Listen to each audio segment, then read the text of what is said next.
तारकासुर के पुत्र 3। अब तारकासुर ने जो भजन करा था उस भजन का प्रमाण ये मिला कि भले इन्होंने नहीं मांगा कि शंकर के द्वारा मरूं, इन्होंने ये भी नहीं मांगा कि ब्रह्मा के द्वारा मरूं, इन्होंने ये भी नहीं मांगा तीनों ने कि मैं विष्णु के द्वारा मरूं, पर शंकर इनको मारने आए हैं। उसका फल ये है कि भजन अगर पिता करता है, भजन अगर माँ करती है, भजन घर के दादा दादी करते हैं तो वो पोते पोती को भी प्राप्त होता है, वो घर के बेटे और बहू को भी प्राप्त होता है, वो घर के हर व्यक्ति को प्राप्त होता है। इसलिए शास्त्र कहता है घर में अगर एक पुण्य आत्मा जीव है तो वो घर को संभाल कर रखा है। लंका में जब तक विभीषण था, भजन करने वाला था, तब तक लंका का बाल बांका नहीं हुआ। जैसे विभीषण गया और लंका जल गई, भस्म हो गई, लंका समाप्त हो गई। जब तक अक्रूर जी थे कौरवों के साथ, तब तक उस हस्तिनापुर का उन कौरवों का कुछ नहीं हुआ। अक्रूर काका गए, कौरव नष्ट हो गए। घर में अगर एक धर्मात्मा है, घर में अगर एक पुण्यात्मा है, घर में अगर एक भजन करने वाला है, तो समझ लेना तुम्हारा घर सेफ है, बचा हुआ है। इस घर को कोई नष्ट नहीं कर सकता, इस घर को कोई समाप्त नहीं कर सकता। अगर कोई भजन है करने वाला, कोई स्मरण करने वाला, कोई मंत्र जाप करने वाला, कोई नाम जाप करने वाला अगर है, तो फिर सोचना नहीं, फिर क्यों सोचें भाई। सोचता वही है जिसकी बुद्धि। एक पत्नी मरते मरते अपने पति से बोली, अब मैं जा रही हूं, अपन दोनों बैकुंठ में मिलेंगे।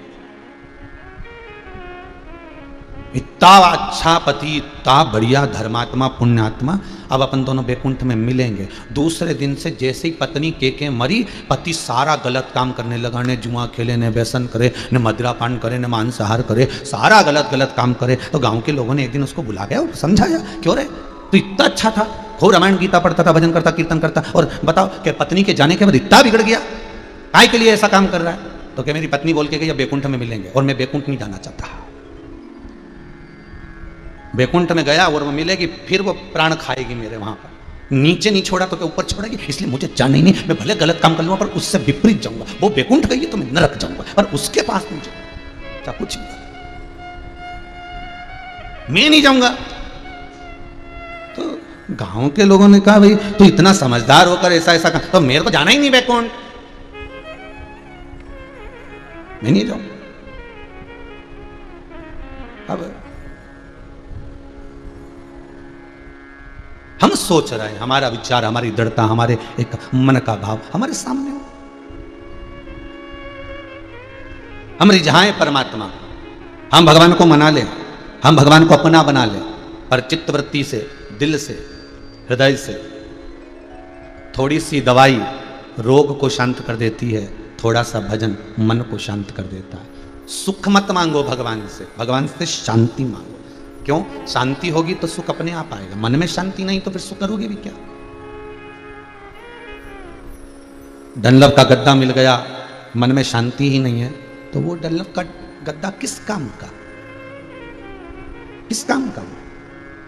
एक सोमानी जी, एक यजमान पूना में रहते हैं, हड़पसर में, अच्छे हैं। उनका लोहे का काम बहुत बड़ा काम है। कल उनकी पत्नी का रात्रि को फोन आया कि गुरुदेव आप समझाओ इनको कि कम से कम बीमार हुए जा रहे हैं, बीपी शुगर सब गड़बड़ हुए जा रहे हैं। तो हमने पूछा हुआ क्या ये तो बताओ।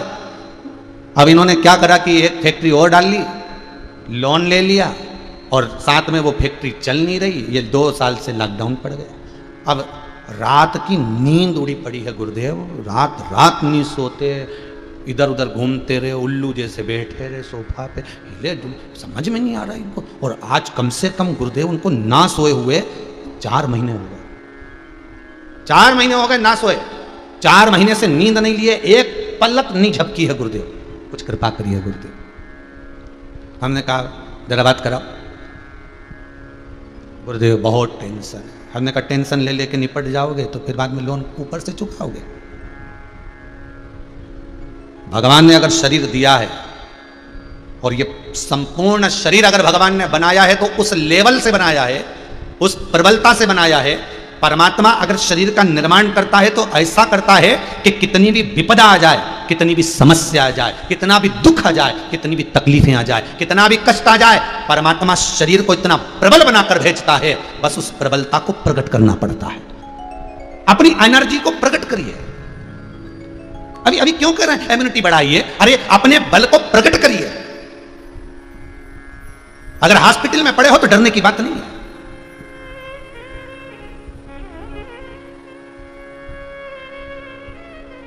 इस मन को बड़ा प्रबल बना।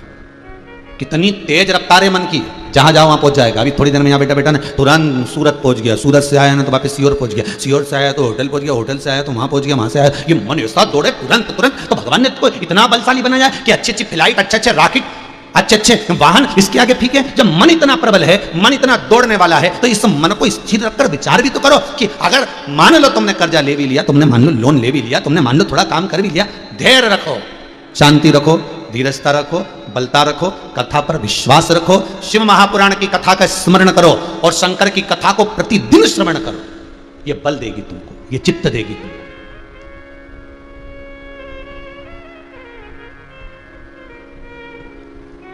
कई कई लोग कहते हैं महाराज, आप कहते हो कि कर्जा हो गया तो हो जाने दो, पर कथा सुनो तो क्या शिवपुराण आके कर्जा चुकाएगी? ये जो प्रश्न है ना, यही प्रश्न एक बार मलुक के मन में आ गया था।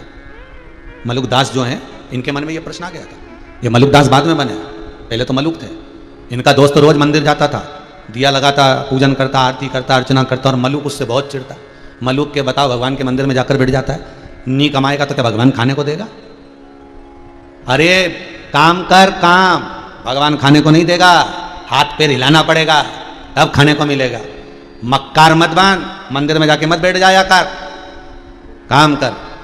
उसने कहा नहीं, मेरे को काम से मतलब नहीं, मेरे को तो नाम से मतलब। श्री शिवाय नमस्तुभ्यम, सीताराम राम राम, ओम नमो भगवते वासुदेवाय जपता रहता। और दोस्त उससे भी नकता रहता, चिड़े बहुत। अरे तू काम नहीं करेगा तो भगवान देगा? हाँ भगवान दे देगा। एक दिन उसके मुंह से निकल गया, जैसे आपसे कह रहे हैं शिव पुराण सुनो कर्जा चुकेगा, तो क्या शंकर ये पुराण सुनने से भी कर्जा चुकता? अरे कुछ तो उपाय करेगा, कुछ तो बुद्धि में बिठाएगा, कुछ तो कृपा करेगा।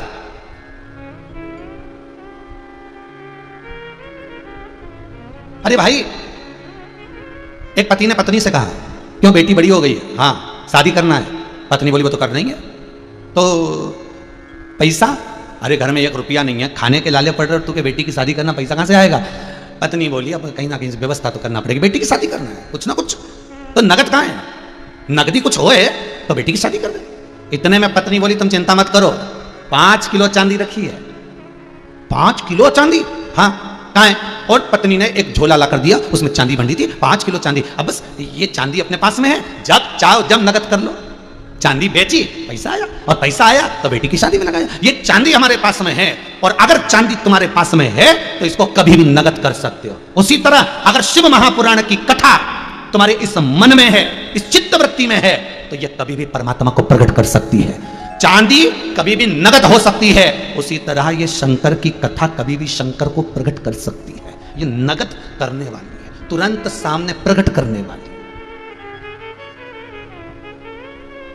और जिसने शिव महापुराण की कथा को सुना है, जो शंकर की कथा का रसास्वादन कर रहे हैं, भले मोबाइल पर करो, टीवी पर करो, तुम्हारी मर्जी पड़े जहां बैठकर करो, अगर कथा को श्रवण कर रहे हो तो समझ लेना कि भगवान की एक तिजोरी, एक चांदी की ईंट तुम्हारे पास में है, और जब चाहो तब तुम इसको नगद कर सकते हो, जब चाहो तो शंकर को प्रकट कर सकते हो। दिल से पुकारोगे, शिव तुम्हारे सामने होगा। क्या परमात्मा खाने को देगा? हाँ।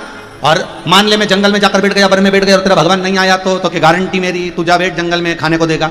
मलुक ने कहा मैं जंगल में जाके बैठ जाऊं, बिल्कुल कुछ हाथ पे नहीं लाऊं, मत हिला, काम भी नहीं करूं, मत कर, देगा वो खाने को। उसने जन्म दिया है, माता के स्तनों में जब दूध दे सकता है, अंदर पड़े हुए बालक का जब पेट भर सकता है, तो मरने पर गीता में उपदेश उसने दिया है कि मरेगा तो भी अग्नि और कफन मैं दूंगा। अभी कौन दूसरा दे रहा है?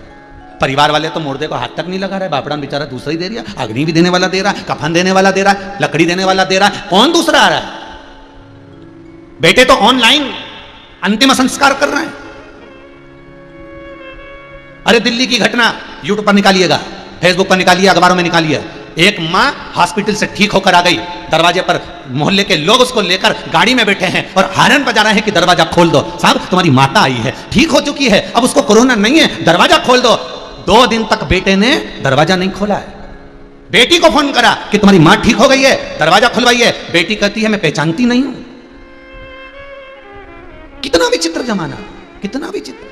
ये शिव पुराण कथी है, ये संसार के लोगों को दिखा दिया क्या तुम्हारा क्या पराया। अकेले आए थे अकेले जाना है, राम लाए थे राम जाना है, भगवत भजन कर लो, स्मरण कर लो, नाम जाप कर लो, जीवन का क्या ठिकाना है, कब जाना। तो मलुक कहते हैं क्या भगवान खाने को देगा? देगा। दोस्त ने कहा वही देगा। जंगल जाऊं, चले जा। वन में गया, उसने सोचा नीचे बैठूंगा, कोई ना रोटी लाकर दे दी तो दुनिया में दानदाता भी बहुत है, तो पेड़ पे चढ़ गया ऊपर।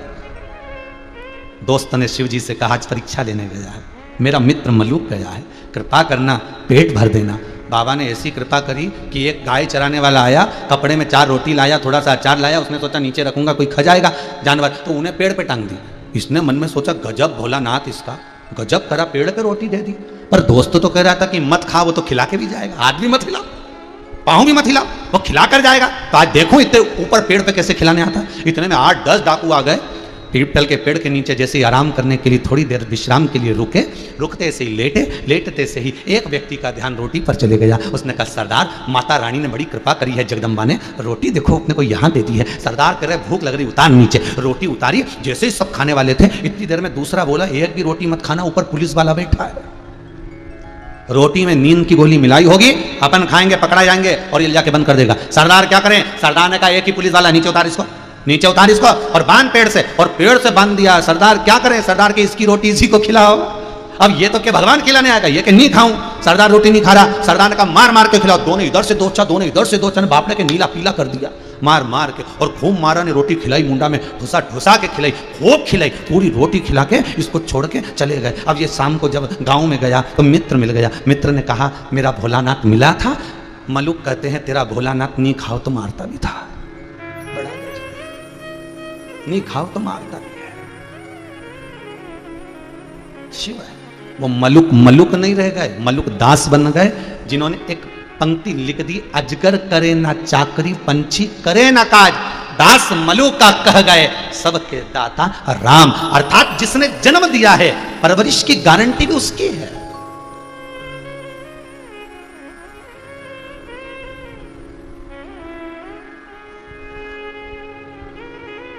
अभी व्हाट्सएप पे एक मैसेज चल रहा है, जिन बच्चों के माता पिता शांत हो गए हों कोरोना महामारी में, वो नीचे मोबाइल नंबर लिखा रहता है, हमसे संपर्क करें, हम उनकी परवरिश करेंगे, हम उनको पालेंगे। अरे भैया, अगर माता पिता को उस परमात्मा ने छुड़ा लिया है तो कुछ बल बच्चों को भी दिया होगा, उसने कुछ उनको जीने की राह वो परमात्मा दे रहा होगा। तुम किसी की परवरिश नहीं कर सकते, तुम किसी की परवरिश के लिए अगर परमात्मा आगे आएगा, कोई दूसरा नहीं, और वो किसी भी रूप में आ सकता है, किसी भी रूप में पाल सकता है, कभी भी आ सकता है। उसकी पहचान के नेत्र चाहिए।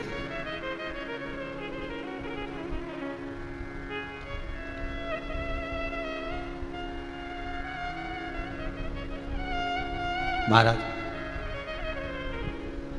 छाए काली घटाएं तो क्या, उसके आंचल के नीचे हूं मैं, आगे आगे वो चलता मेरे, उसके पीछे चलता हूं मैं, उसने पकड़ा मेरा हाथ है, भोले बाबा की क्या बात है, भोले बाबा मेरे साथ हैं, तो डरने की क्या बात है, भोले बाबा मेरे साथ हैं, सब गाइए, तो डरने की क्या बात है, मेरे बाबा मेरे साथ हैं, तो डरने की क्या बात है, भोले बाबा मेरे साथ हैं, तो डरने की क्या बात है। जय हो।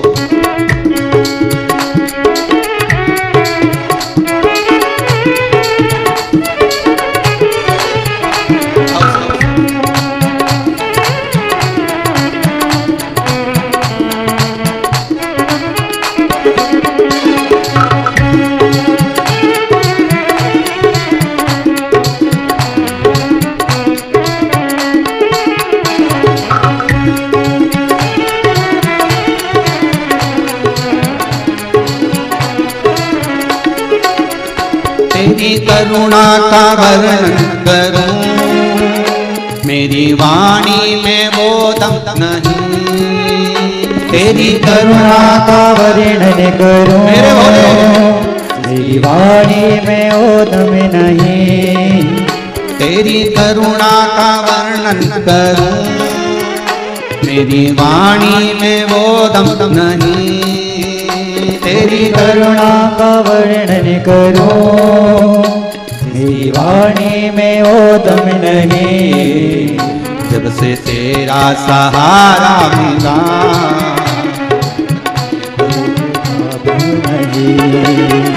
जब से तेरा सहारा मिला, फिर सताए कोई गम नहीं। मेरा भोला मेरे साथ है, तो डरने की क्या बात है। मेरा भोला मेरे साथ है, तो डरने की क्या बात है। मेरा शंभू मेरे साथ है, तो डरने की क्या बात है।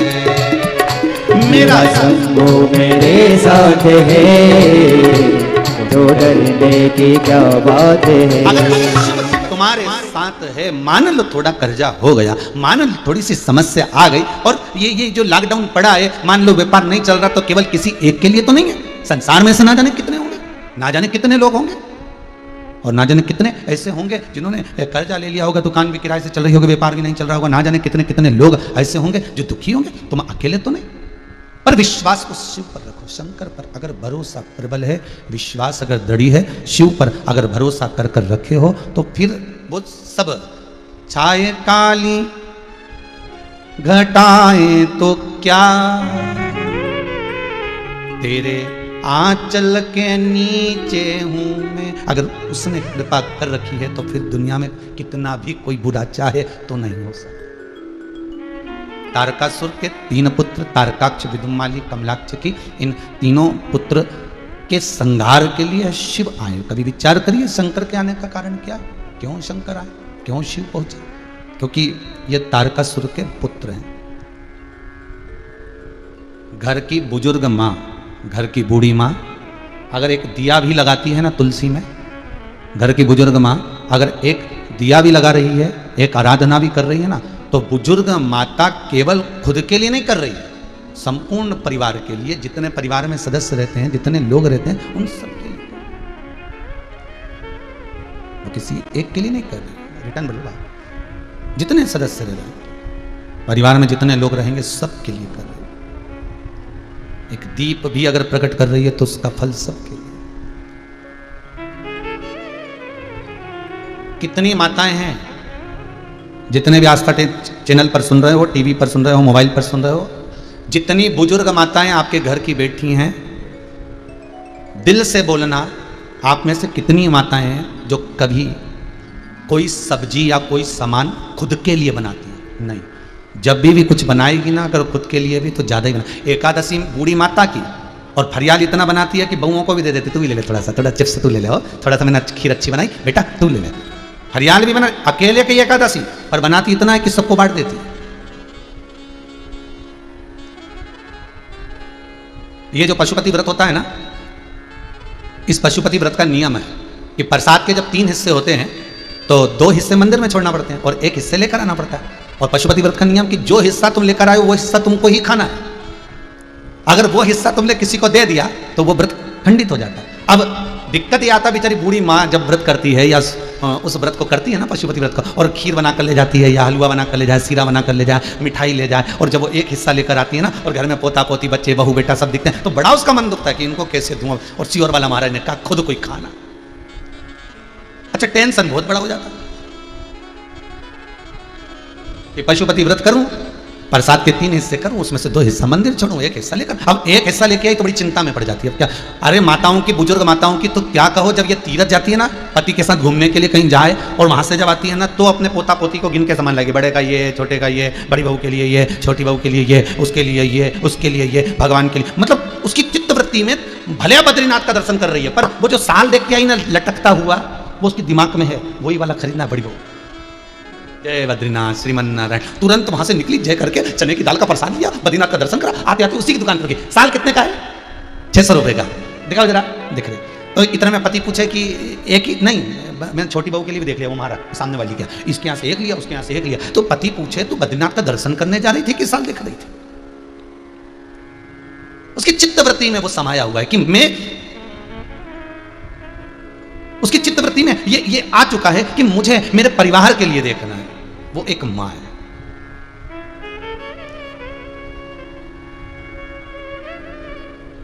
वो एक मां है। उसी तरह परमात्मा घर का बुजुर्ग जैसे घर के लिए सोचता है, परमात्मा अपन सब के लिए सोचता है। उसने अगर दुख दिया है तो सुख भी वही देने वाला। टेंशन ले लेके नींद नहीं आ रही है, सो नहीं रहे हो, जग जा रहे हो, दवाइयाँ लेना पड़ रही है, ऐसे मरने से कोई फायदा नहीं है। इससे तो शिव महापुराण की कथा सुनो, भजन करो, कीर्तन करो। ये चांदी की वो ईंट है शिव पुराण, ये वो ईंट है जो कभी भी नगद हो सकती है। भजन तुम्हारा करा हुआ, स्मरण तुम्हारा करा हुआ, शंकर की कथा तुम्हारी सुनी हुई कभी भी शंकर को प्रकट कर सकती है। जिस दिन तुमने दिल से पुकारा शंकर को, शंकर तुम्हारे सामने होगा। तारकाक्ष, विदुमाली, कमलाक्ष की तीनों मरे, शिव के हाथ से मरे, क्योंकि तारकासुर का थोड़ा सा पुण्य था, शंकर के चरणों का वो अनुमोदन करता था, शिव का स्मरण करता था। श्रीमद् भागवत कथा को देख लो, राम कथा को देख लो। राम कथा के अंतर्गत आता है जब रावण के प्राण छूट रहे थे, रावण के जब प्राण जा रहे थे, 33 कोटि देवता आकाश मंडल में सब की सब रावण के प्राण छूटते हुए समय पर खड़े थे।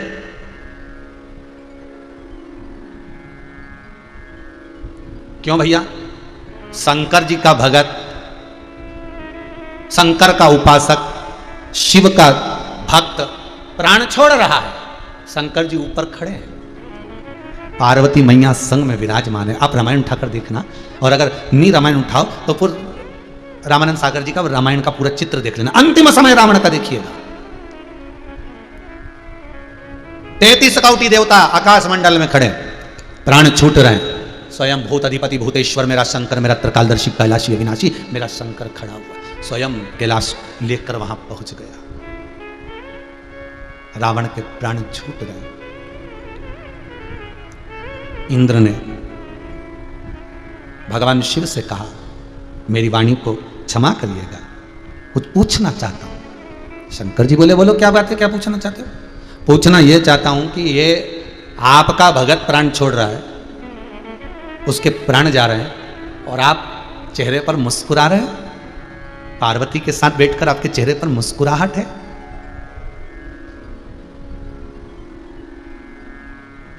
क्यों?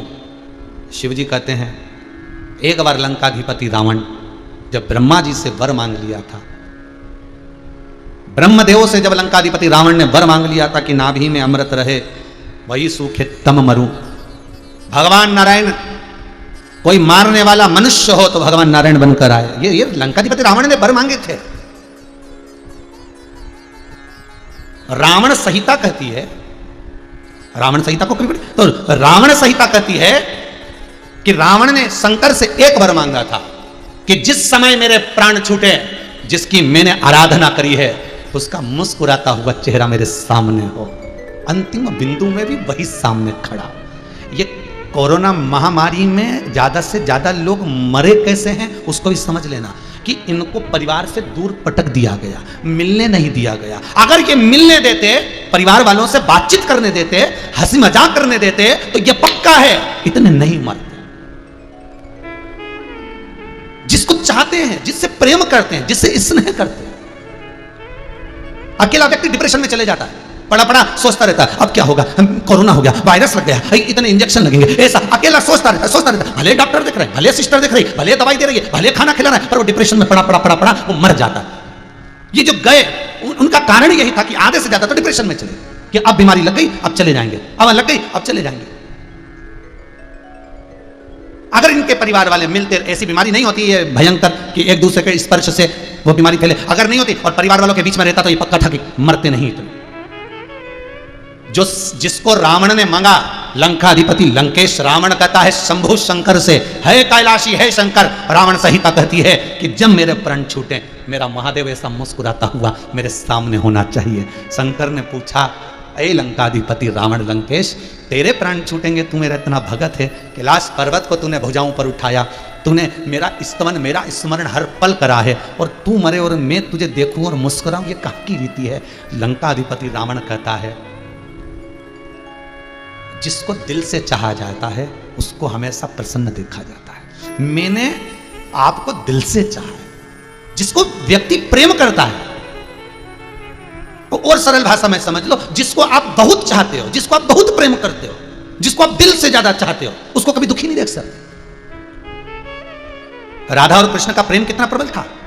एक दिन राधा जी ने भगवान कृष्ण से पूछा, कन्हैया मैं कहां कहां पर हूं बताओ। राधा जी को देखकर भगवान कृष्ण कहते हैं, तू मेरी धड़कनों में है, तू मेरे दिल में, तू मेरी नस नस में, तू मेरे रोम रोम में, तू मेरे हर जगह पर समाई है। राधा तू मेरे सर्वस्व इस जीव में हर जगह समाई है। राधा ने कहा पूछ लिया। राधा पूछी, फिर बताओ कि मैं कहां नहीं हूं। भगवान कृष्ण कहते हैं, राधा तू मेरी किस्मत में नहीं है। 16,108 रानियों में तेरा नाम नहीं होगा। चरित्र उठाकर देखिए भगवान कृष्ण की 16,108 रानियां हैं, पर उसमें राधा का नाम नहीं। भले मेरे नस नस में तू है, रोम रोम में तू है, धड़कनों में तू है, दिल में तू है, पर तू मेरी किस्मत में नहीं है। तो राधा ने एक शब्द कहा, कृष्ण ब्रजमंडल से जाते समय तुम क्या चाहते हो बोलो। आज तुम वृंदावन छोड़कर मथुरा जा रहे हो, और मथुरा के बाद तुम द्वारका जाओगे, तुम क्या चाहते हो बोलो। भगवान कृष्ण कहते हैं, मैंने तुझे प्रेम बहुत करा है, इसलिए तुझे रोते हुए नहीं देख सकता, तू प्रसन्न रहना। उद्धव जी जब गोपियों को ज्ञान देने पहुंचे थे, आप लोगों ने तो खूब भागवत सुनी है साहब, टीवी पर शिवपुराण तो अब आना चालू हुई है, इससे पहले तो भागवत ही चलती थी और खूब चलती, और अभी भी चलती है। शिवपुराण तो तुमने अब सुनी है, अगर भागवत आपने इतनी सुनी है तो उद्धव के चरित्र को सुनना, कि उद्धव जी महाराज गोपियों के पास में जाते हैं भांडेर वन में, कदली वन में, और गोपियों को देखकर कहते हैं, गोपियों कृष्ण तुम्हारे लिए इतना रोता है, इतना बिलखता है, और तुम रोती नहीं हो। गोपियां कहती है, काय को रोए। पहले उद्धव ये बता कि रोए काय को।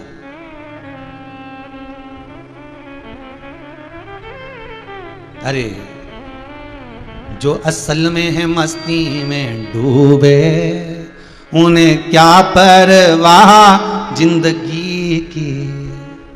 अरे उद्धव ये बता कि हम रोएं क्यों, रोने का कारण क्या। उद्धव कहते हैं, जब भगवान तुम्हारे लिए दिन रात आंसू बहाते हैं तो तुम रोती क्यों नहीं उनकी याद में। गोपियां कहती हैं, याद उसकी करी जाती है जो चला गया हो, पर कृष्ण तो ब्रजमंडल से गया ही नहीं, तो हम याद किसको करें ये बता पहले। अच्छा कृष्ण तो द्वारका में, वो द्वारका में तो शरीर है, दिल तो यहीं छोड़ गया, राधा को तो यहीं छोड़ा है, दिल तो यहीं है उसका। द्वारका में तो शरीर है, मेरे कृष्ण का दिल तो यही ब्रजमंडल में, यही बरसाने में, यही नंदगांव, यही गोकुल, यही ब्रजमंडल ब्रज 84 कोस में राधा है, तो कृष्ण का दिल यहां। वो तो शरीर है द्वारका में। तो अच्छा तो रोती क्यों नहीं हो। तो गोपियां कहती हैं, मां घर में रोती है, उसको देखकर बेटा पहले रोता है। मां बाप का झगड़ा होता है, बच्चा पहले रोना चालू कर देता है, छोटा सा। कृष्ण हमसे इतना प्रेम करता है, अगर हमारी आंखों में आंसू आएंगे तो उसको देखकर हमारा ठाकुर रोएगा, इसलिए हमें रोते भी नहीं है। आंख के आंसू तुमने कब के पोंछ लिए। हम रोएंगे तो हमारा ठाकुर रोएगा, हम रोएंगे तो हमारा कृष्ण रोएगा। हम क्यों रोए, किस लिए रोए। अरे भाई जिसको प्रेम करते हो, जिसको प्रेम आप स्नेह बहुत ज्यादा करते हो, उसकी आंख में आंसू नहीं देख सकते, आप उसको रोता हुआ नहीं देख सकते।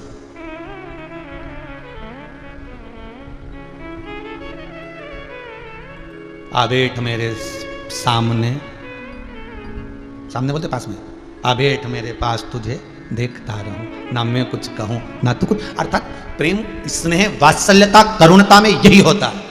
जिससे प्रेम किया जाता है उसकी आंख में आंसू नहीं देखे जाते, जिससे स्नेह किया जाता है उसको रोता हुआ नहीं देखा जा सकता।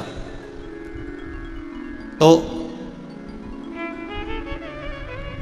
रावण कह रहा है, लंकाधिपति रावण संहिता कह रही है, लंकेश शिव जी से कहते हैं, तो शंकर कहते हैं मेरे भगत के प्राण छूटेंगे, मेरा भक्त जाएगा, उसके प्राण जाएंगे और मैं मुस्कुराऊंगा। शिव से कहता है कि मैंने आपको बहुत प्रेम किया है, स्नेह किया है, मेरा दृढ़ विश्वास आपके चरणों में है। शिव शंकर औघड़दानी भोलेनाथ त्रिकालदर्शी कैलाशी, हे शंभु इतनी कृपा करना, प्राण छूटते समय आप मत रो देना, नहीं तो मैं फिर तड़पता रहूंगा, फिर मैं आपके चरणों में रह नहीं सकता, इसलिए आप मुस्कुरा देना। जब रावण के प्राण छूटे मुस्कुरा रहे थे शिव। इंद्र को आश्चर्य हो रहा था, शंकर का भगत जा रहा है और शंकर मुस्कुरा रहा है। शिव का भगत जा रहा है और शिव मुस्कुरा रहा है।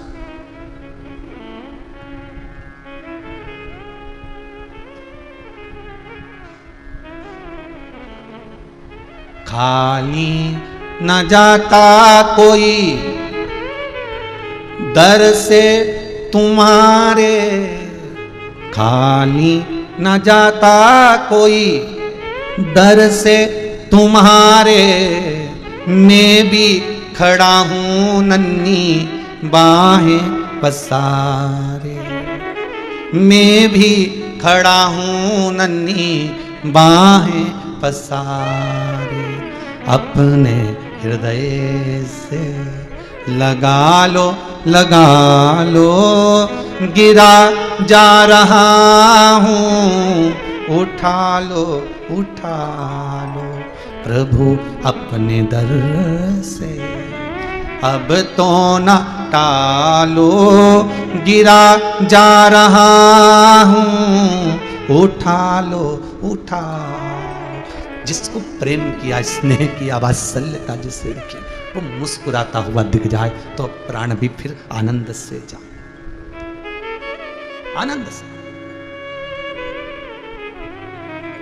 जब व्यक्ति को सारे सुख मिल जाते हैं ना, उसका हृदय जब संतुष्ट हो जाता है, क्योंकि मन संतुष्ट होना जरूरी है। जब हृदय में संतुष्टि आ जाती है तब व्यक्ति कह देता है कि अब प्राण जाए भी तो कोई टेंशन नहीं, अब प्राण छूटे भी तो कोई चिंता नहीं, क्योंकि संतुष्टि दिल की होगी, संतुष्टि मन की होगी। ये मन ही तो सब कुछ है। प्रसन्न चित्तता में इस जीव को एक बुजुर्ग व्यक्ति नाई की दुकान पर गया, नाई से कहा, कुछ बोला नहीं, कुर्सी पे जाके बैठ गया।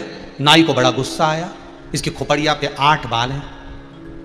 कितने बाल? 8।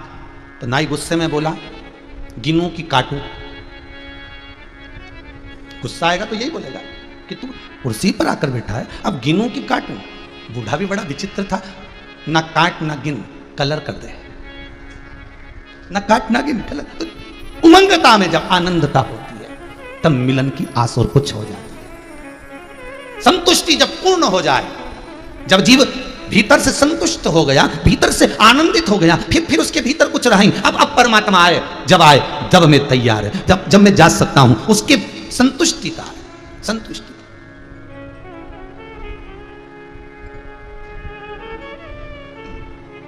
जिसका पासपोर्ट वीजा तैयार रहता है वही विदेश घूमने नहीं जा पाता।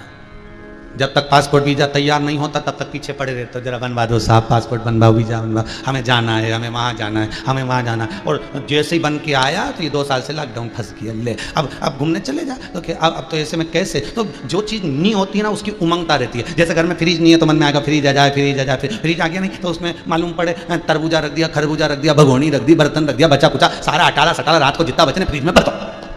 जब तक नहीं था तब तक फ्रिज आ जाए, फिर फ्रिज की आसक्ति खत्म, एलसीडी आ जाए, एलसीडी की आसक्ति खत्म। जो गाड़ी तुम्हारे पास में नहीं है वो कंपनी की गाड़ी दूसरे की देखते हो तो मन में आता है कि गाड़ी आ जाए, ये वाली कंपनी आना चाहिए, ये कंपनी, और वो गाड़ी आ जाती है, उमंगता खत्म हो जाए। तो जो चीज मिल जाए उसके बाद में चले जाए।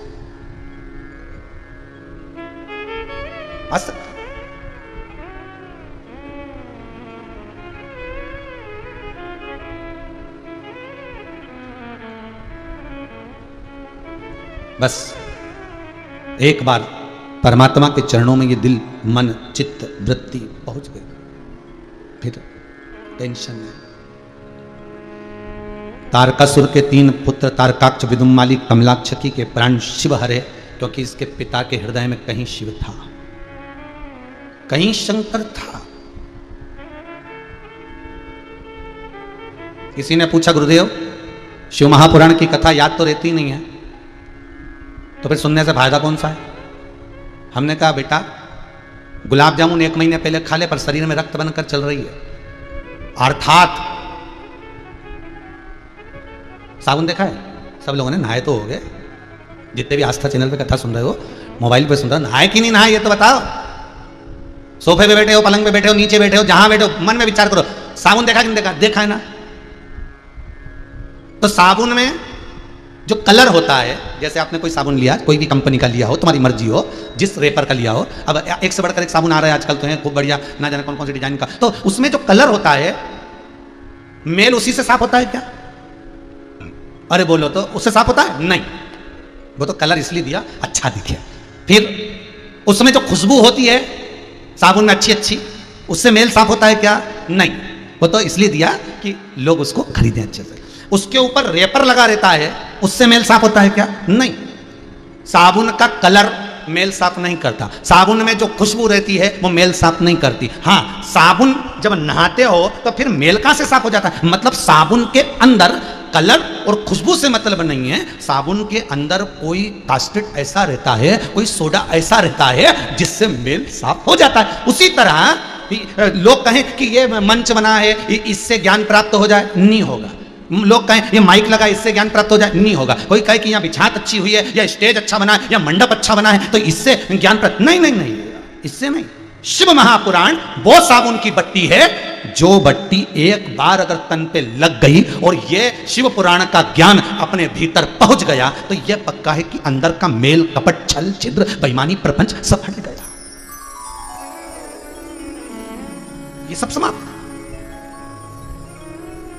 और गलती नहीं है, ये साबुन की बट्टी बड़ी विचित्र, गलती नहीं है। भागवत बट्टी को देख लो, भागवत को भी साबुन की बट्टी, वो भी बट्टी कोई कम है। 5200 साल पहले सुखदेव जी महाराज ने राजा परीक्षित को श्रीमद् भागवत कथा शुक्र तीर्थ में बढ़ के पेड़ के नीचे सुनाई थी, गंगा के घाट पर। 5200 साल पहले से भागवत चलती चलती चलती आज तक चल रही है, साबुन की बट्टी खत्म नहीं हुई, ना जाने कितने खत्म हो गए। कपड़ा फट गया पर बट्टी नहीं फटी, बट्टी वैसी की वैसी। और जो कपड़ा धोया वो उजल हो गया।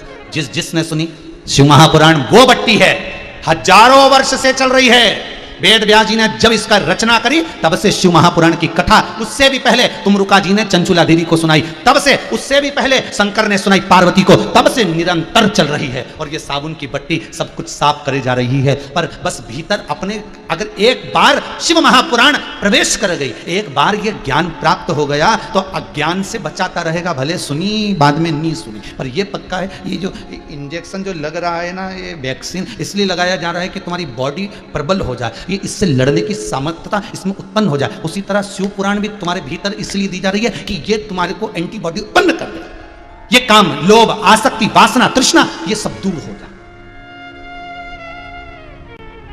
सब दूर। तारकाक्ष, विदुमाली, कमलाक्षकी, तीनों चले गए। समय आया, शिव महापुराण की कथा कहती है, शंकर भगवान पार्वती के साथ में विराजमान थे, माँ जगत जननी जगदम्बा आद्य शक्ति माँ दुर्गा बैठी हुई। तभी उसी समय पर एक विदल और उत्पल नाम के असुर आए, शंकर भगवान ने उनको मार गिराया। माँ जगत जननी ने कुंदुक का प्रहार करा, शिव जी का नाम कुंदकेश्वर पड़ा, कुंदकेश्वर। एक चरित्र आया, मंथन के समय पर सबसे पहले 5 गाय निकली थी, नंदा, सुभद्रा, सुरभि, सुशीला, बहुला। ये समुद्र मंथन के समय पर 5 गाय निकली थी। इन गौ माता को निकालने का कारण केवल इतना था कि इसके बाद में जब विष निकलेगा और विष जो पिएगा उसका कंठ जलेगा, कंठ की जलन को अगर कोई समाप्त कर सकता है तो गाय का दूध कर सकता है, उसके सिवाय कोई समाप्त नहीं हो सकता।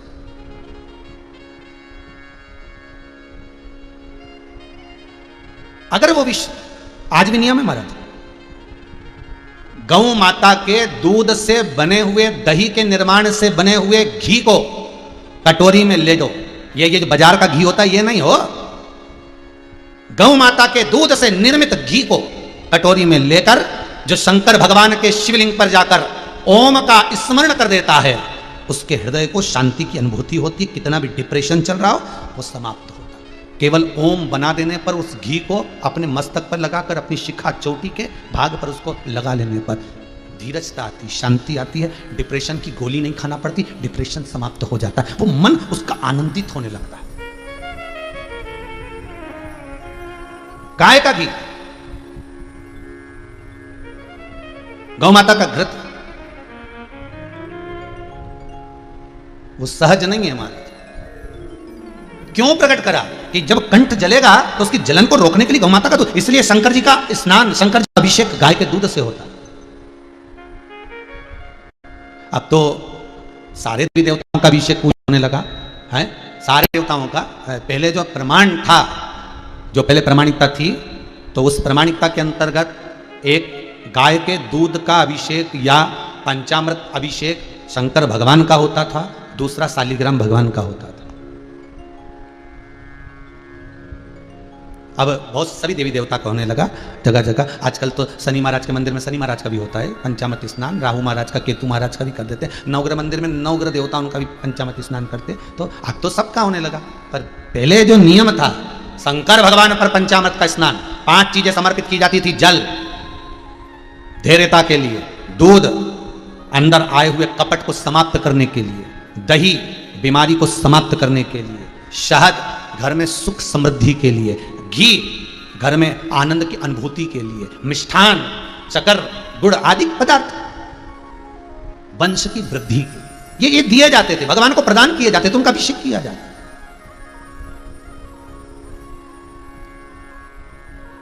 अब सबके हैं, होता है। जैसे 56 भोग केवल गोवर्धन नाथ जी को, श्रीनाथ जी को लगते थे। पहले 56 भोग सब देवताओं को नहीं लगते थे। अब तो फैशन हो गया अलग अलग जगह जगह 56 भोग सब जगह लगाने का। पर 56 भोग का जो प्रमाण है वो गोवर्धन नाथ जी का, श्रीनाथ जी का। बाकी के देवी देवताओं का भोग बनाओ, बहुत सारे बनाओ, पर 56 भोग का प्रमाण नहीं, क्योंकि 56 भोग तो केवल गोवर्धन नाथ जी को लगे थे। और कब लगे थे? जब भगवान कृष्ण ने गोवर्धन पर्वत उठा लिया था, और उठाने के बाद जब पर्वत नीचे रखा था तब उनको 56 भोग लगे थे। तो 56 ही क्यों लगे थे? तो उसके लिए भी वर्णन किया गया। 7 दिन तक भगवान कृष्ण ने पर्वत को उठाया था। एक दिन में श्री जी बाबा को, मेरे ठाकुर जी को 8 बार भोग लगता है। 7 दिन तक जब तक पर्वत उठाकर रखा भगवान ने कुछ नहीं खाया। जब पर्वत नीचे रखा 7 दिन का भोजन जो एक दिन में 8 बार खाते थे वो पूरा की पूरा एक साथ खाया। तो सतु अठु 56, इसलिए 56 भोग लगे। पर आज के जमाने में सभी जगह 56 भोग लगने लगे सारे देवताओं को। तो यहां प्रमाणिक तक ये वर्णन नहीं करते। यहाँ 56 भोग का जो प्रमाण कहा गया, 56 भोग की जो स्मरण कराया गया, वो केवल श्रीनाथ जी बाबा को, केवल गोवर्धननाथ बाबा। अब जगह जगह लगने लगे। अब आजकल तो एक जगह पर हमने पढ़ा था भेरू जी को 56 भोग लगेंगे, तो हमने कहा ठीक है। फिर कहीं पढ़ा कि शनि महाराज के भी लगेंगे, तो ठीक है। फिर कहीं कहीं पढ़ा कि उनको भी, तो ये आपकी मन की बात है, आप जिसको जिमाना चाहो जिमाओ, परंतु जो प्रमाण है।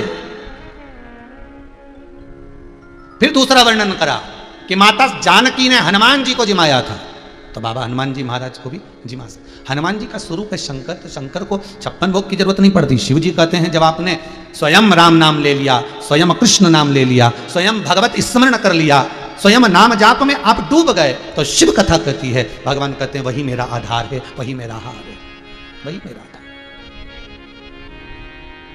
फिर मुझे कुछ नहीं।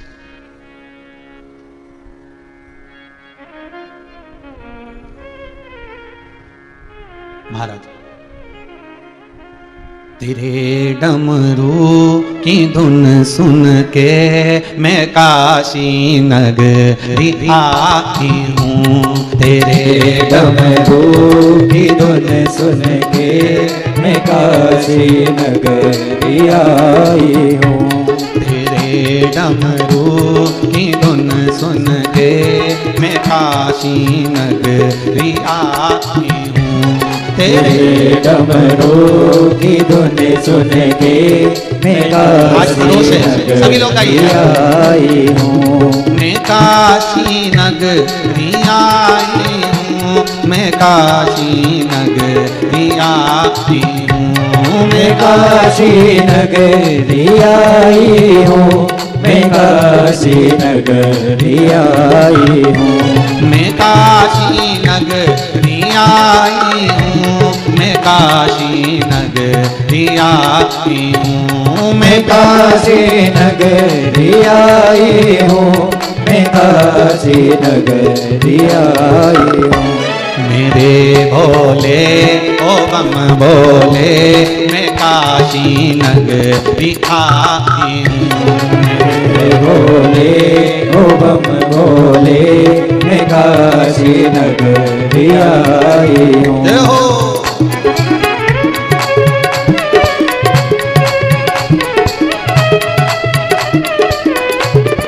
हर भोले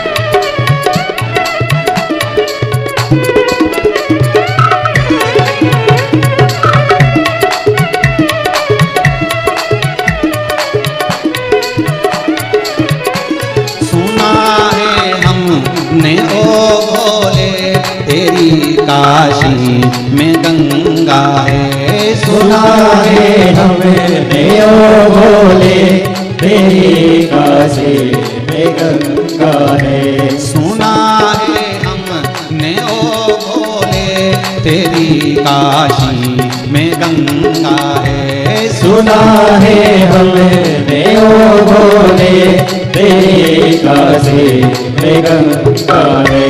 उसी गंगा को नहाने को मैं काशी आई हूँ। उसी गंगा को नहाने को मैं काशी नगरी आई हूँ। मेरे भोले ओ बम भोले मैं काशी नगरी आई हूँ।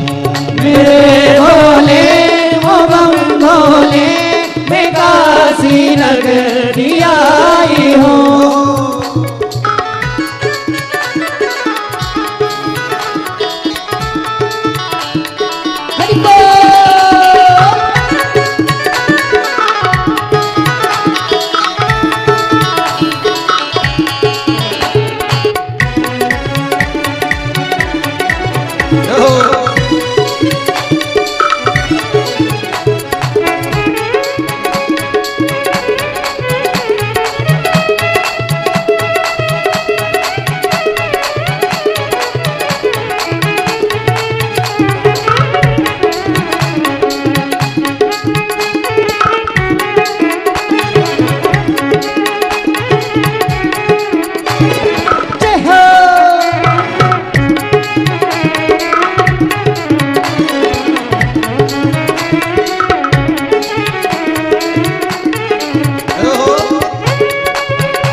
तेरी काशी में मुक्ति है।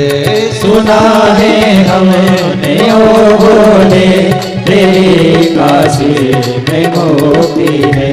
सुना है हमने ओ भोले तेरी काशी में मुक्ति है।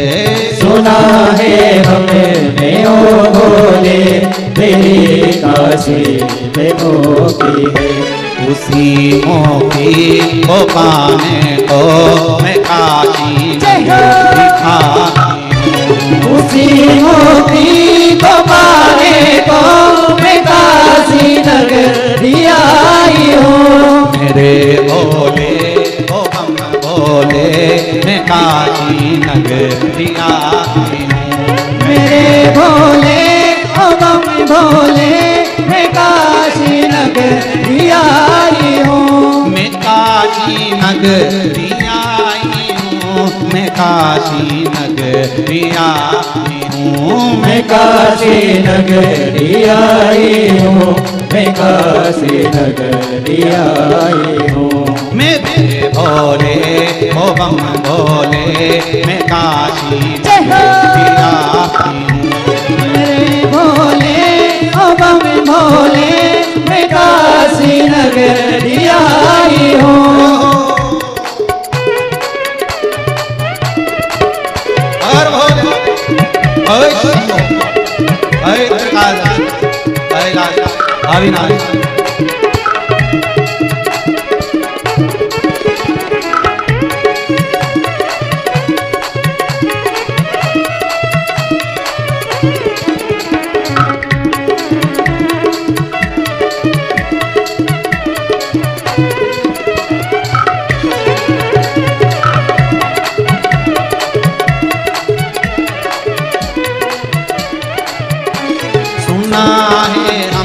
ने ओ बोले तेरी काशी में गौरा है। सुना है हमने ओ बोले तेरी काशी में गौरा है। सुना है हमने ओ बोले तेरी काशी में गौरा है। सुना है हमने ओ बोले तेरी काशी में गौरा है। उसी गौरा को पाने को मैं काशी उसी गौरा को पाने को मैं काशी नगरी आई हूँ। मेरे बोले ओ बोले मैं काशी नगरी आई हूँ। मेरे भोले ओ बम भोले मैं काशी नगरी आई हूँ। मेरे भोले ओ बम भोले मैं काशी नगरी आई हूँ। मेरे भोले ओ बम भोले मैं काशी नगरी आई हूँ। हर हर महादेव भगवान शिव ओघड़दानी त्रिकालदर्शी कैलाशी अविनाशी शंकर की कथा कर रही है महाराज। उस पर किया गया विश्वास आनंद दे जाता। कुछ जो गौ माता निकली है उनके द्वारा जो दूध प्राप्त हुआ है वो शिव के कंठ की जलन को रोकता है। 5 गाय में से एक गौ माता है बहुला। बहुला वो बहुला गाय का पुत्र है मनोरथ। गाय अपने बछड़े को दूध पिला रही थी। हमारे वैष्णव धर्म में एक नाम पड़ता है मनोरथ, मनोरथी। आज कार्यक्रम का मनोरथी कौन है?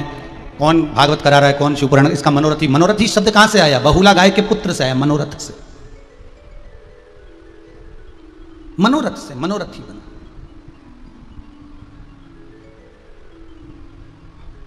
मनोरथ का मतलब होता है जो मन का रथी हो, जो मन की बात को जान जाए और मन के विचारों को जानने के बाद जब परमात्मा उस कार्य को सफलता दे दे, उस कार्य को आनंदित बना दे, वो मनोरथ है।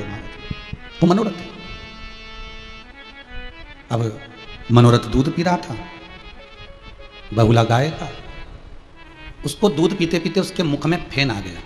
बछड़ा जब गाय का दूध पीता है तो मुख पर फेन आ जाता है। वो फेन हवा में उड़ा। शंकर भगवान बैठ कर तप कर रहे थे, उन पर चला गया। शिव को क्रोध आ गया। शंकर भगवान को क्रोध आया और वो मारने के लिए उस बछड़े को आगे बढ़े। गाय को लगा, बहुला को लगा मेरे पुत्र को शिव मार देंगे। बहुला ने तेज श्वास खींची, शंकर को बहुला गाय निगल गई, अपने उदर में बिठा। क्यों कहते हैं हमारे शास्त्र की गौ माता में 33 कोटि देवता विराजमान है? यही तो हमारे शास्त्र कर है।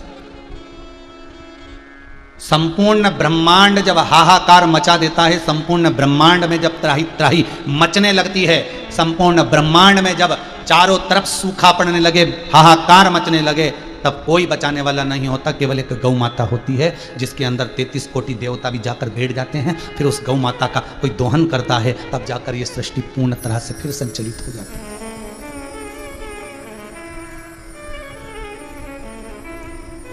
विवेक बुद्धि में श्रेष्ठ होती है गौ माता।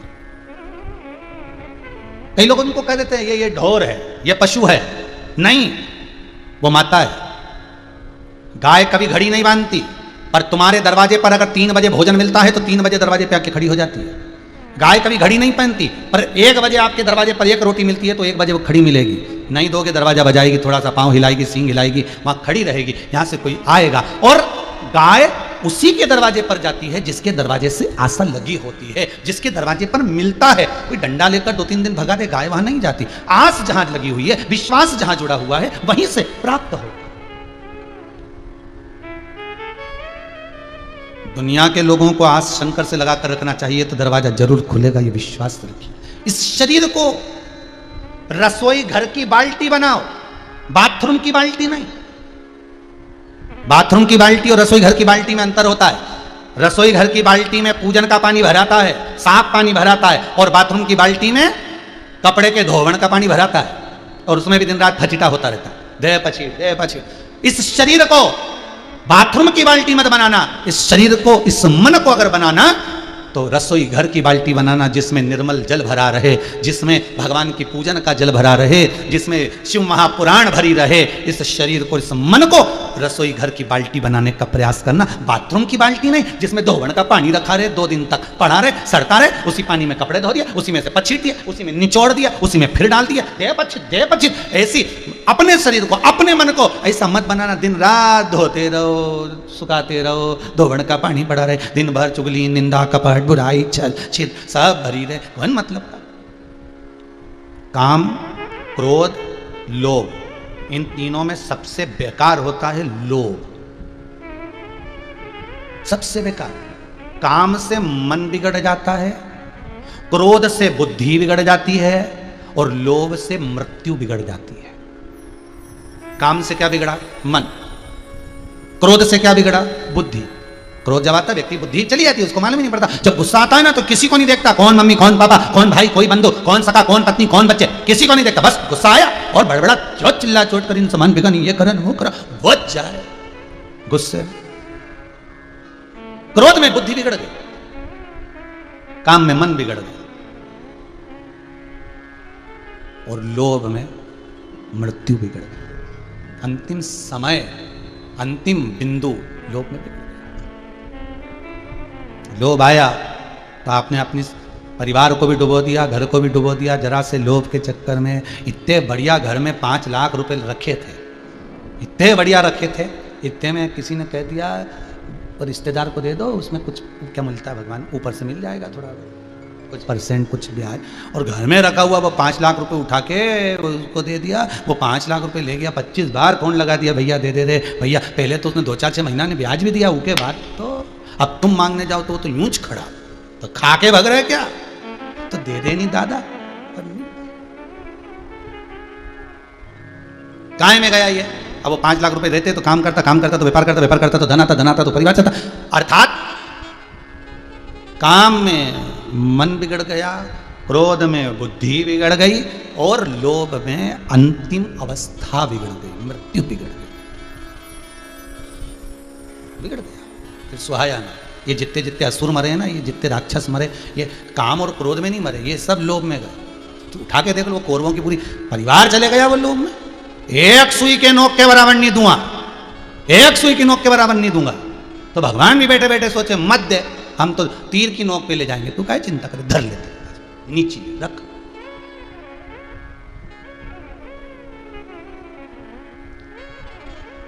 गलती पांडवों की भी थी साहब, ऐसा नहीं कि पांडवों की गलती नहीं थी।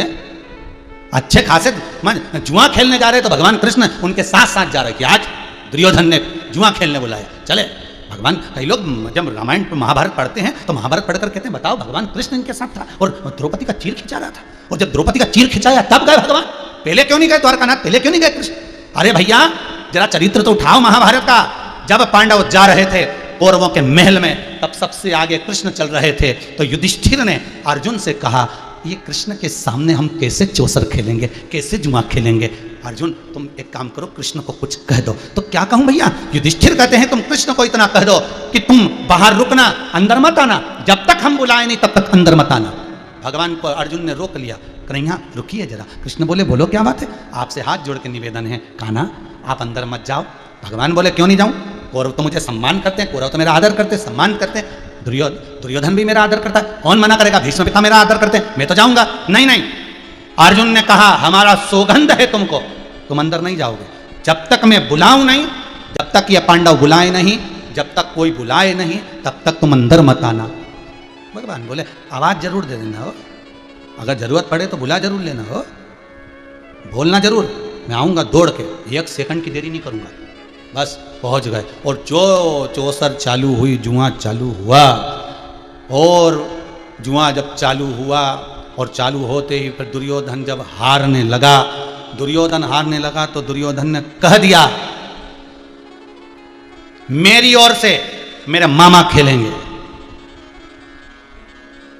मेरी ओर से मेरे मामा खेलेंगे। मामा ने खेलना चालू करा, भगवान उठ के खड़े हो गए, क्योंकि अब पांडव कहेंगे कि मेरी ओर से कृष्ण खेलेगा।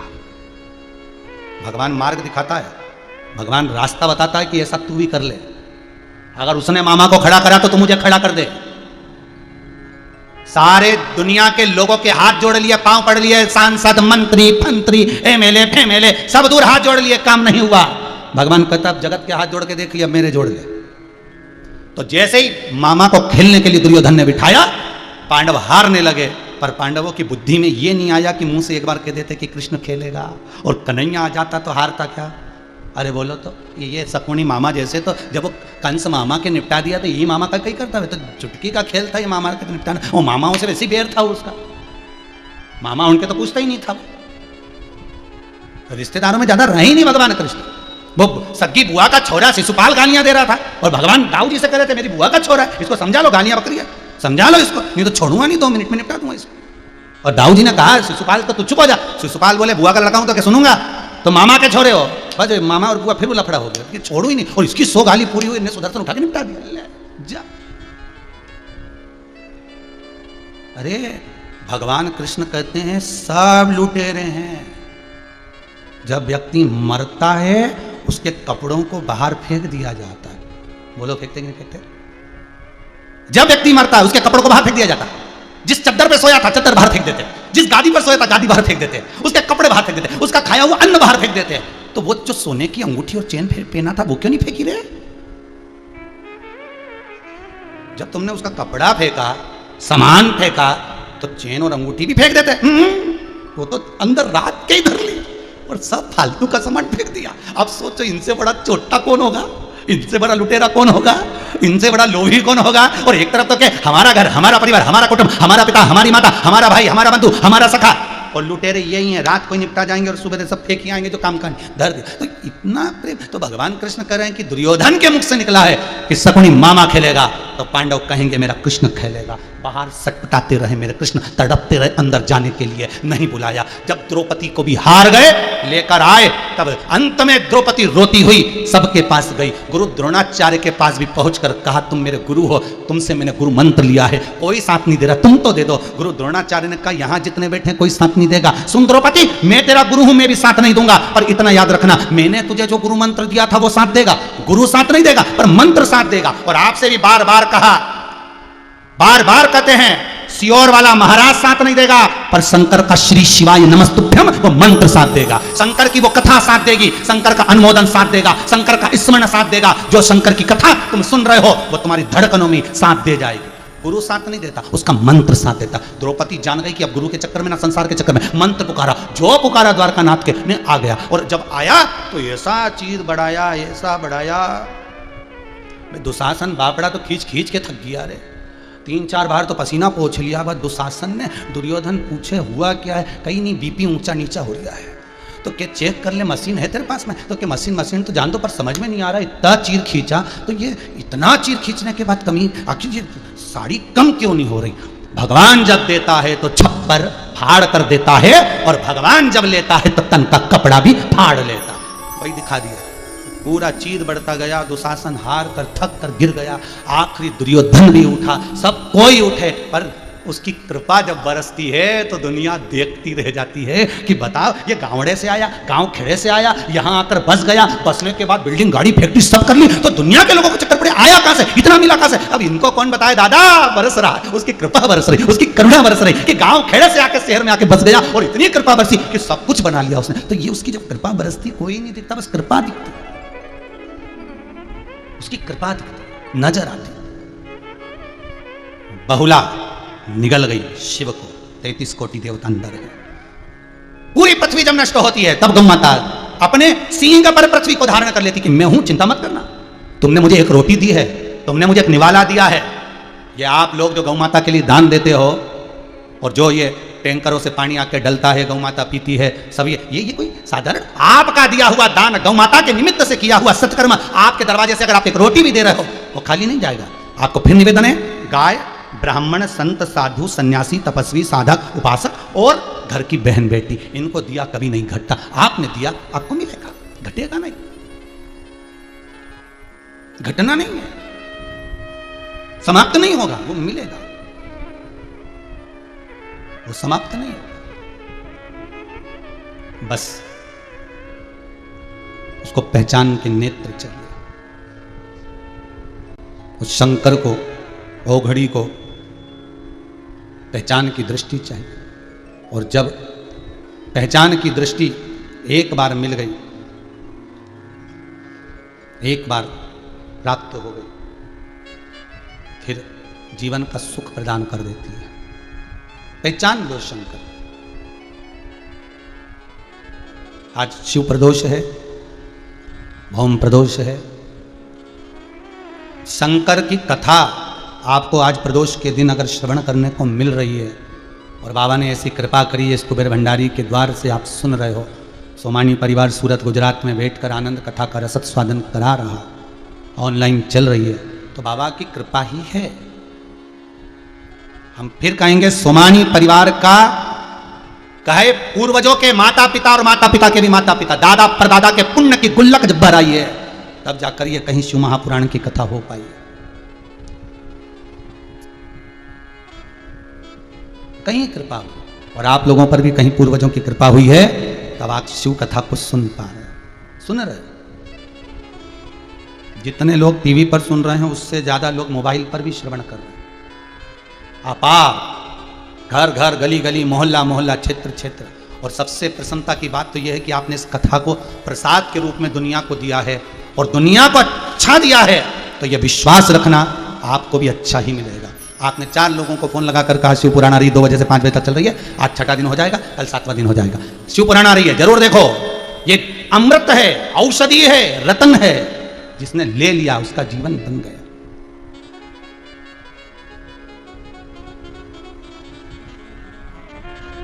रतन। जिन जिन ने शिव महापुराण की कथा को करवाया है, हमारा निवेदन रहेगा, एक आध बार कभी उनसे फोन लगा के पूछना जरूर कि आपने अपने बच्चों की शादी करी होगी, बेटा बेटी की शादी करी होगी, कुटुंब परिवार में बहुत फंक्शन हुए होंगे, पर एक बार आपने अगर शिव पुराण की कथा करवाई, भले ऑनलाइन कराई, आपको कैसा महसूस हुआ? आपके जीवन का कितना आनंद आपने पाया? ये जीवन का रतन कैसे प्राप्त हुआ? वो जरूर पूछिए कि सुख क्या है, आनंद क्या है, शांति क्या है, धैर्यता क्या है, वैभवता क्या है। बड़ी मुश्किल से मिलती है, बड़ी मुश्किल से। महाराज, सारे देवताओं ने गौ माता की आराधना करी। मां, आपके उदर में शंकर है, पार्वती जी ने देखा है आपको निकलते हुए, आप कृपा करिए, शिव को प्रकट करिए। अगर मृत्यु लोक का देव दिखेगा नहीं, मृत्यु लोक का देव सम्मुख में नहीं आएगा, तो सृष्टि का संचालन कैसे हो? आप कृपा करो, करुणा करो, दया करो, तब कृपा करिए। गौ माता के उदर से गौ माता कहती है, मैं शिव को प्रकट तो कर दूंगी, मना नहीं है, पर बात इतनी सी, अगर शंकर प्रकट हुए और मेरे पुत्र को मारा तो, अगर मेरे पुत्र को मारा तो मां सब कुछ सहन कर सकती है, पर अपने पुत्रों को रोता हुआ बच्चों को नहीं देख सकती। कई बात तो पति से भी झगड़ लेती, तुम हाथ मत लगाओ बच्चों, शांति रखो, मैंने किस तरह से पाल पोस कर बड़ा करा है ये मैं जानती हूँ, आप जरा शांति रखो, मैं समझा लूंगी, मारो मत, जरा ध्यान रखिए। मां अपने पुत्रों के लिए, अपने बच्चों के लिए, जगत से तो बहुला गाय अपने बछड़े के लिए शिव को निकल गई, स्तुति करी, शंकर प्रकट हुए। शंकर भगवान जब प्रकट हुए, बहुला गाय के उदर में बैठकर शिव स्तुति करे हैं, तब शंकर प्रकट होकर कहते हैं, बहुला गाय, मैं तुझे वर प्रदान करता हूं कि तेरे दुग्ध में वो औषधि रहेगी, जिस औषधि के बल पर दुनिया आनंद पा जाएगी। दुनिया आनंद। पर आज के लोगों को है ना, वो डब्बे का दूध बहुत अच्छा लगता है, थैली का दूध अच्छा लगता है, और गाय का दूध ले जा कर देते ना, तो ये तो पतरा है, क्योंकि इनकी आदत हो गई ना भैंस का दूध पीने की, और वो डब्बे का और थैली का। तो गाय का दूध थोड़ा पतला होता है, और देसी गाय का, ये विदेशी गाय नहीं। इसलिए इस मुरली मनोहर गौशाला में, यहाँ कुबेरेश्वर धाम में एक भी गाय विदेशी नहीं, सब देसी। भले वो कैसी भी हो, उसकी आराधना, उसका स्मरण। सुख प्रदान करता है। अब तुम्हारे दूध में अमृत होगा। मेरे बेटे का पिया हुआ दूध का फैन आपके शरीर पर गया। शंकर कहते हैं, शिव महापुराण की कथा कहती है, जिसके शरीर पर सफेद दाग पड़ जाते हैं, चमड़ी सफेद हो जाती है, गाय जब अपने बछड़े को दूध पिला रही हो, उसके मुख पर जब फेन आ जाता है, उसको चम्मच में भर लिया जाता है, और उस फेन को पूर्णिमा की रात्रि को ठीक 12 बजे शरीर पर लगाया जाता है, और लगाकर 15-20 मिनट बैठा जाता है। उसके बाद स्नान कर लिया जाता है, तो वो चर्म रोग अपनी चमड़ी, सही चमड़ी के रूप में आ जाती है। फिर वो सफेद चमड़ी नहीं रहती, चर्म रोग समाप्त हो जाता है। जो बच्चा पढ़ने में कमजोर होता है, बुद्धि में कमजोर होता है, जिसका विवेक, चित्तवृत्ति भगवान के भजन, आर्थिक भगवत स्मरण में या परिवार में या अच्छे काम में नहीं लगती, हमेशा बेकार काम करता है, तो अमावस्या के दिन जब गाय अपने बछड़े को दूध पिला रही हो, उसके मुख पर फेन आ रहा हो, उस फेन को चम्मच में लेकर उस बच्चे को पिला दिया जाता है, तो बच्चा विद्वत्ता में प्रबल हो जाता है। जो पढ़ता है उसको याद रहता है, उसकी बुद्धि का विकास होता है। उस गाय के दूध में वो अमृत तत्व छुपा, गाय के दूध में अमृत है, स्वर्ण है, आनंद है। उसको पहचानना। शिव गौ माता को देखकर आनंद पाए। शंकर पार्वती से कहते हैं, पार्वती जब मेरा कंठ जला था, जब मेरा कंठ जला, इसमें विष समाहित हुआ, तब गाय का दूध ही एक सार था, जिससे मुझे ये विष की तपन नहीं, विष की तपन नहीं, उस तपन से दूर रहा। इसलिए पार्वती, जो मनुष्य, जो मानव मेरे मंदिर में दर्शन करने आए, अगर वो एक रत्ती भी दूध, थोड़ा सा भी दूध अगर पानी में भी डालकर मुझे समर्पित करता है, शंकर कहते हैं मैं उसकी मन की मुराद पूर्ण कर देता हूं। आज इसलिए हिंदू धर्म के भीतर शास्त्रों में जो नियम बना हुआ है, शास्त्रों के अनुसार जो नियम बनाया गया है, शास्त्रों के अनुसार जो नियम किया गया है, वर्णित किया गया है, उसके हिसाब से देखा जाए तो जो पानी, जल हम शंकर को अभिषेक करते हैं, उस जल में थोड़ा सा दूध डाल देते हैं, थोड़ा सा। और जल में हम थोड़ा सा दूध अगर डाल देते हैं शंकर को समर्पित, भले आपके पास में दूध नहीं है, थोड़ा सा दूध भी अगर चढ़ा कर, पर निवेदन एक आपसे बहुत करबद्ध है। शिव को ये थैली का दूध मत चढ़ाओ, शंकर को ये डब्बे का दूध मत चढ़ाओ, शंकर को यह फालतू का केमिकल का दूध मत चढ़ाओ। आपसे हाथ जोड़कर निवेदन है, कहीं जिस दिन आप प्रदोष का उपास कर रहे हो, पशुपति व्रत कर रहे हो, या आप 16 सोमवार संकट सोमवार कर रहे हो, या आप शिवरात्रि के दिन शंकर के मंदिर जा रहे हो, तो आपसे हाथ जोड़कर निवेदन है, भले इतना सा दूध किसी की यहाँ गाय हो, इतना सा मांग कर लिया, भले वो 1 रुपए का दूध अगर 20 रुपए में भी दे तो भी थोड़ा सा लिया, और उस दूध को पानी मिलाकर चढ़ाओ, पर शंकर को असली चढ़ाओ, सिद्ध समर्पण। ओघड़दानी को हम जो समर्पित करें वो श्रेष्ठ हो, वो सिद्ध। शंकर की कथा करें, आगे वर्णन आया, शंकर भगवान को एक बार क्रोध आया, और उस क्रोध को भगवान ब्रह्मदेव ने देखा कि अवधूतेश्वर रूप शिव ने धारण कर लिया। शंकर का एक रूप हुआ अवधूतेश्वर,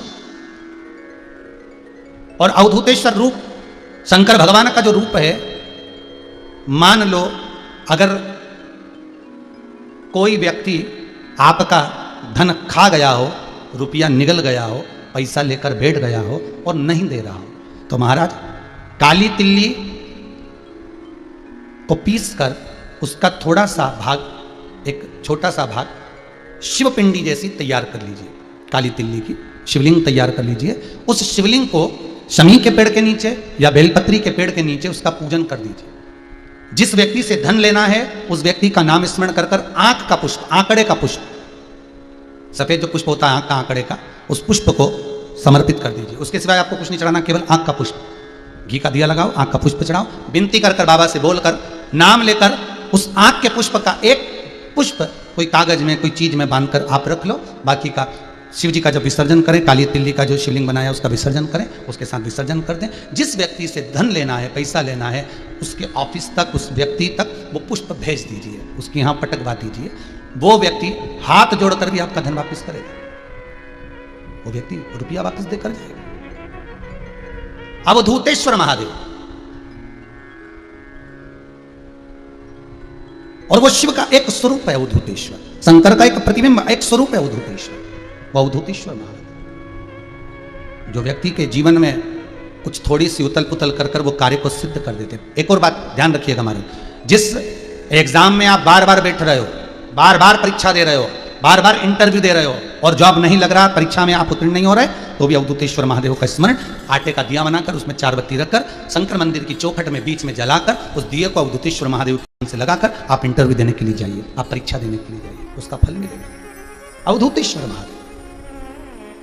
आज प्रदोष है, भौम प्रदोष है, शंकर का स्मरण करने का मौका मिला है, इसलिए शिव के नाम का स्मरण कर अपने जीवन को सार्थक बनाने का प्रयास करें। आगे वर्णन आया, भगवान शंकर के अवधूतेश्वर रूप को ले जाकर पानी में डाल दिया, समुद्र में डाल दिया। समुद्र में जैसे अवधूतेश्वर रूप गया, उससे एक बालक ने जन्म लिया जिसका नाम जलंधर हुआ। जलंधर जिसका विवाह वृंदा के साथ में हुआ। वृंदा कौन? जलंधर राक्षस प्रवृत्ति का, इसकी प्रवृत्ति असुरी है, क्योंकि क्रोध से उत्पन्न हुआ, गुस्से से उत्पन्न हुआ।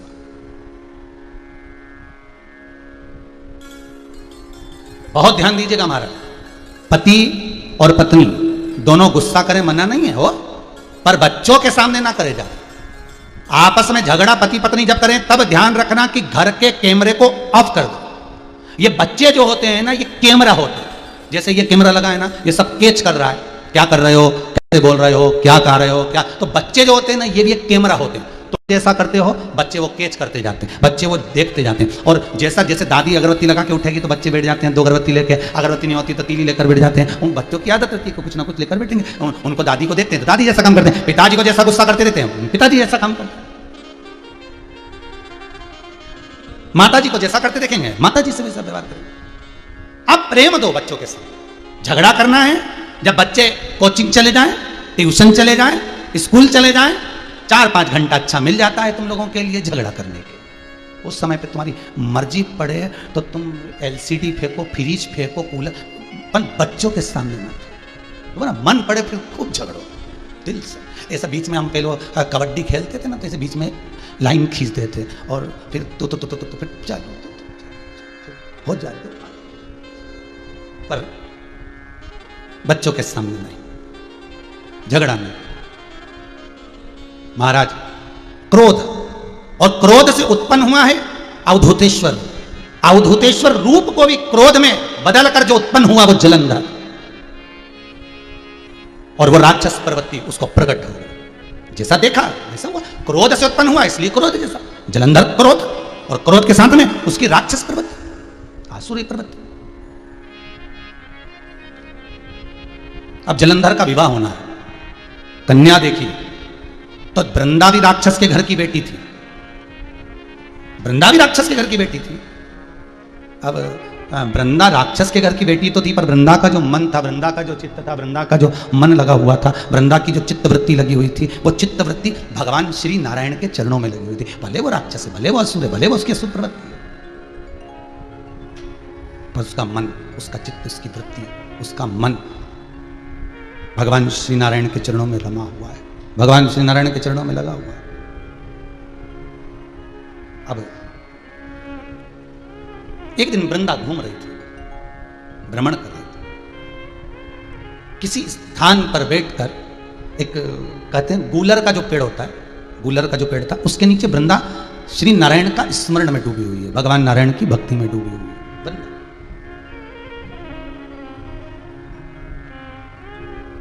जलंधर ने वृंदा को देख लिया, और जलंधर ने जब वृंदा को देखा, उसके हृदय में वो वृंदा बैठ गई कि अब अगर मुझे विवाह करना है तो इसी के साथ करना है।